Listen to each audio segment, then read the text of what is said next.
महाराष्ट्र की पवित्र भूमि पर बसे पंढरपुर नगर में चंद्रभागा नदी के तट पर भक्तों के प्रिय देव विट्ठल विराजते हैं। वहीं एक साधारण परिवार में एक बालक जन्मा, नाम था नामदेव। बचपन से ही उसका मन खेल कूद में कम और विट्ठल के चरणों में अधिक लगता था। वो मंदिर की सीढ़ियों पर बैठकर घंटों प्रभु से बातें करता, जैसे कोई अपने मित्र से करता है। एक दिन उसकी माता ने उसे मंदिर में भोग चढ़ाने भेजा। नामदेव ने प्रेम से थाली रखी और हाथ जोड़कर बोला, विट्ठला भोजन कर लो। वो भोलेपन से मूर्ति को देखता रहा। जब कोई हलचल न हुई तो उसकी आंखों में आंसू भर आए। वो सिसकते हुए बोला, यदि आप नहीं खाओगे तो माँ समझेंगी कि मैंने ही खा लिया। उसकी सच्ची पुकार से मंदिर का वातावरण बदल गया। कहते हैं उसी क्षण विट्ठल मूर्ति से बाहर आए, मुस्कुराए और बोले, नाम्या तेरे प्रेम से मैं बंध गया हूँ। उन्होंने भोग स्वीकार किया। उस दिन से नामदेव का विश्वास अटल हो गया। विट्ठल उसके सखा हैं। समय बीता, नामदेव युवक हुए, पर उनकी भक्ति बालक जैसी ही निष्कपट रही। वे कीर्तन करते, अभंग गाते और नृत्य में मग्न हो जाते। कुछ लोग उनकी सरलता का उपहास उड़ाते।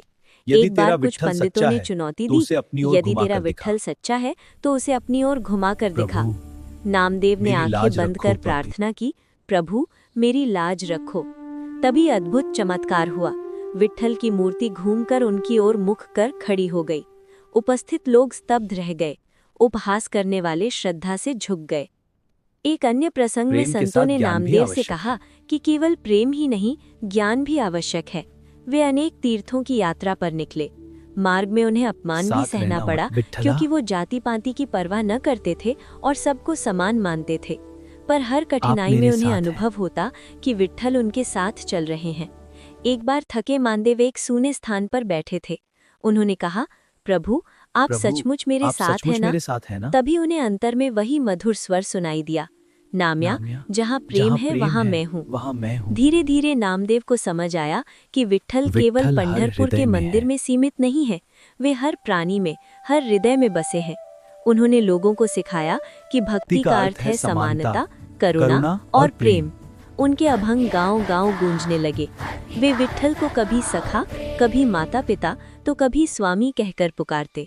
कहते हैं जीवन के अंतिम दिनों में नामदेव ने विट्ठल से कहा, प्रभु अब मुझे अपने चरणों में स्थान दो। विट्ठल ने प्रेम से उत्तर दिया, तू तो सदा से मेरे हृदय में है। ये सुनकर नामदेव की आंखों में आनंद के आंसू छलक उठे। नामदेव और विट्ठल की ये कथा सिखाती है कि सच्ची भक्ति दिखावे से नहीं, निष्कपट प्रेम से जन्म लेती है। जब हृदय निर्मल हो और विश्वास अडिग, तब भगवान दूर नहीं रहते, वे सखा बनकर साथ चलते हैं। ऐसी ही मनोरंजक और प्रेरणादायक कहानियों के लिए हमारे चैनल डिवाइन टर्बो टेल्स को लाइक, शेयर और सब्सक्राइब करना न भूलें। धन्यवाद।